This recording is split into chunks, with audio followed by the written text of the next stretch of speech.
জীবনের শেষে এসে বিদ্যাপতি মাধবের শ্রীচরণে নিজেকে সম্পূর্ণ সমর্পণ করে বলছেন, তোমায় বহু মিনতি করে তিল তুলসী দিয়ে তোমার পায়ে আমার এই দেহ সঁপে দিলাম। আমার প্রতি তোমার দয়া তুমি প্রত্যাহার করো না। তুমি যখন বিচার করবে তখন আমার দোষ গণনা করে গুণের লেশমাত্রও পাবে না। তবু তুমি আমার প্রতি নিদয়া হয়েও না। তুমি জগতের নাথ। আমি যত দোষই করি জগতের বাইরে তো নই। মানুষ, পশু, পাখি, কীট, পতঙ্গ যে রূপেই জন্মায় না কেন, দেখো যেন তোমার চরণে মতি থাকে। সবশেষে অতিশয় কাতর হয়ে বিদ্যাপতি বলছেন, এই ভবসিন্ধু উত্তরণে তোমার পদপল্লব অবলম্বন করব। দীনবন্ধু, এক তিলের জন্য সেই অবলম্বন দাও। বিদ্যাপতি মৈথিলি ও বাংলা ভাষার সংমিশ্রণে এই পদ রচনা করেছেন। বিদ্যাপতি। হে মাধব,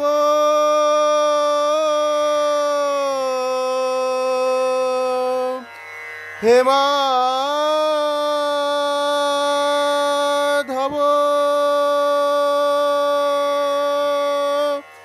হে মাধব,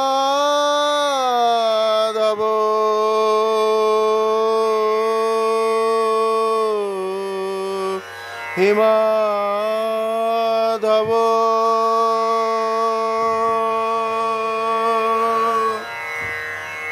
বহুত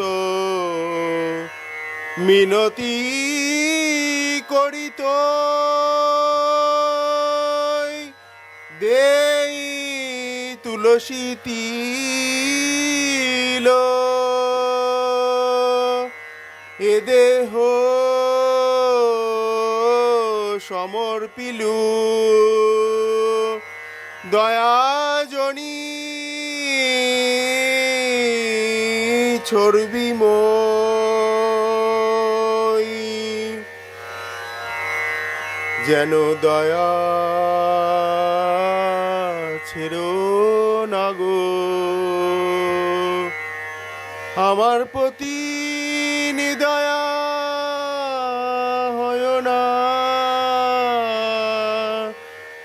তোমার চরণ ছাড়া করো না গো, যেন দয়া তুমি ছেড়ো না। গণইতে দোষ গুণলেশ না পাবি, যাব তুহু করবি বিচার।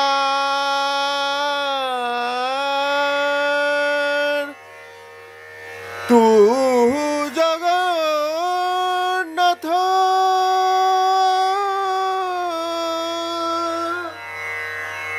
জগতে কহয়সি,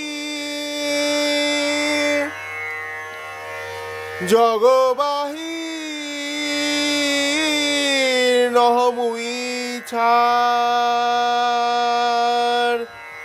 জগবাহী নহমুই ছাড়।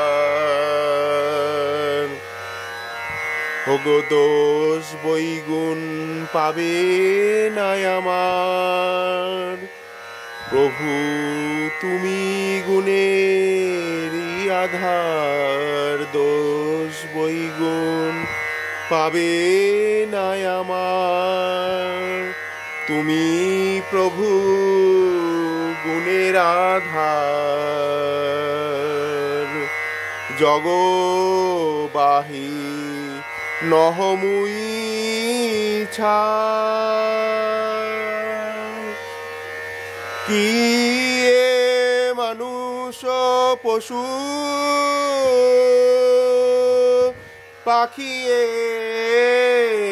জনমিয়ে, অথবা কীট পতঙ্গ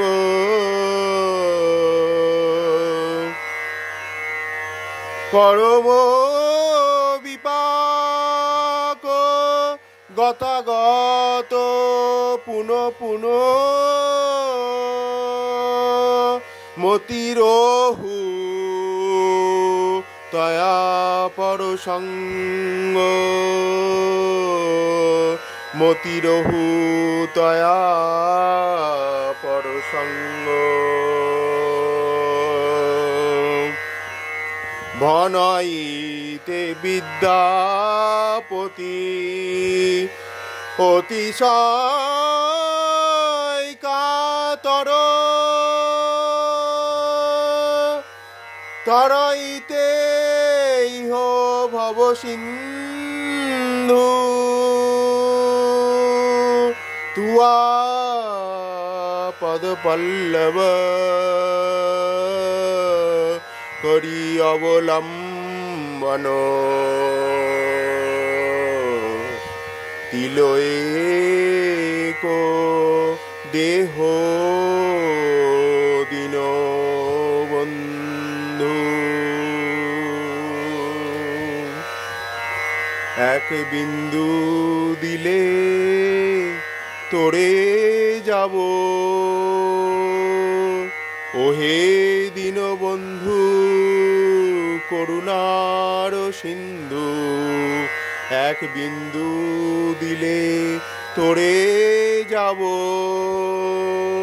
তিলয়েক দেহ দীন বন্ধু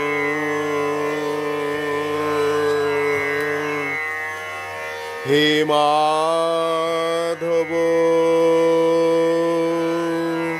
হে মাধব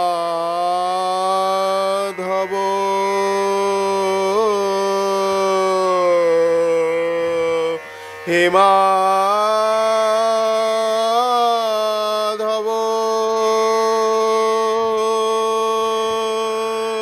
হে মাধব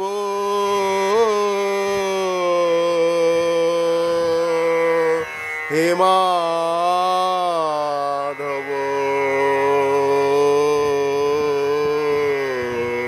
হে মাধব